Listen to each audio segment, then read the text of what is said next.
بسم اللہ الرحمن الرحیم۔ آج کا ہمارا ٹاپک ہے سفلس۔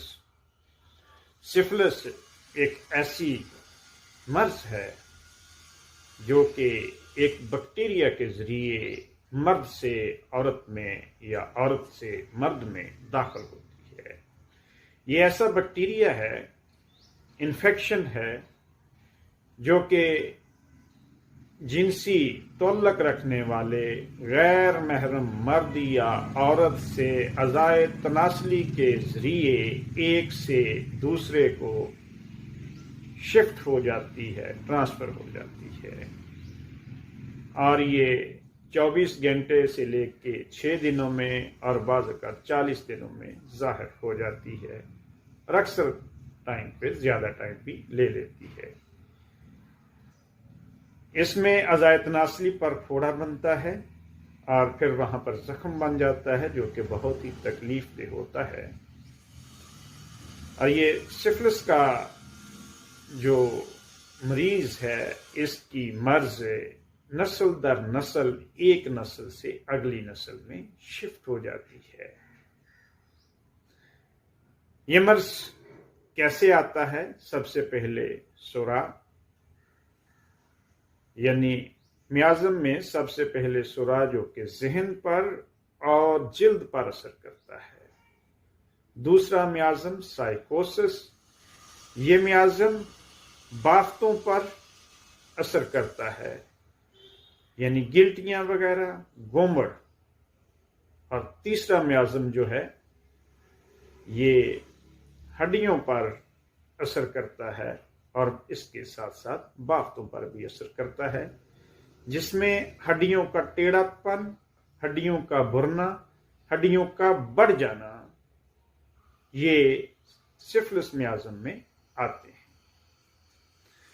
سفلس میازم کو ہم بیان کر رہے ہیں۔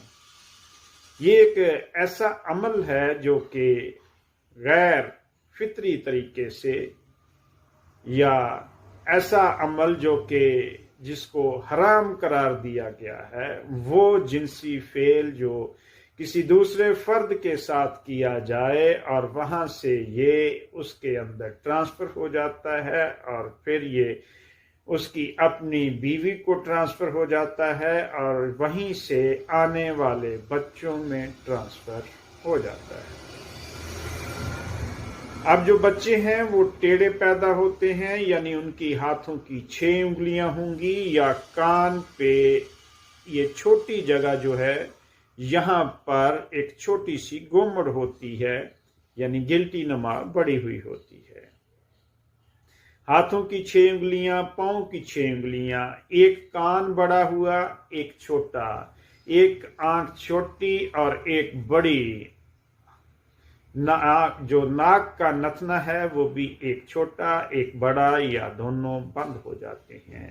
اس میں ہر شے میں زیادتی ہوتی ہے، یعنی ایکسٹرا چیزیں اس کے پاس ہوتی ہیں۔ اس کے جسم میں بھی ایکسٹرا چیزیں ہوتی ہیں۔ دل کا ایک وال چھوٹا، ایک بڑا، ایک بند، ایک کھلا ہوا۔ اسی طرح ہائیڈروسیل، یعنی جو مثانے کی گلیاں ہیں، ایک سکڑ جاتی ہے، اوپر چڑھ جاتی ہے، ایک نیچے رہ جاتی ہے۔ یہ بچوں کی بیماریاں بتا رہا ہوں آپ کو، جو کہ پیدائش کے بعد منتقل ہو جاتی ہیں۔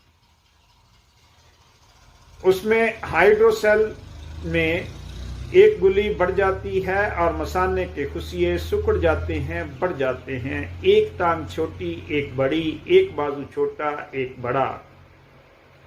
نیچے کے جو لب ہیں، نیچے والا موٹا اور اوپر والا چھوٹا۔ اس کی ہر شے جو ہے وہ توازن میں نہیں ہوگی، بگڑی ہوئی ہوتی ہے، یعنی یہ بگڑا ہوا ہوتا ہے، اور ضدی بھی ہوتا ہے، ضدی بھی ہوتا ہے اور بگڑا ہوا بھی ہوتا ہے۔ اس کی ہر شے بڑھ جاتی ہے، اور یا تو یہ ماں کے پیٹ کے اندر جب ہوتا ہے تو اس وقت پیٹ کے اندر ہی مر جاتا ہے، اور اگر بچ جاتا ہے تو بہت زیادہ تکلیف ہوتی ہے۔ کالے رنگ کا بچہ پیدا ہوتا ہے، اس کا رنگ سیاہ ہوتا ہے۔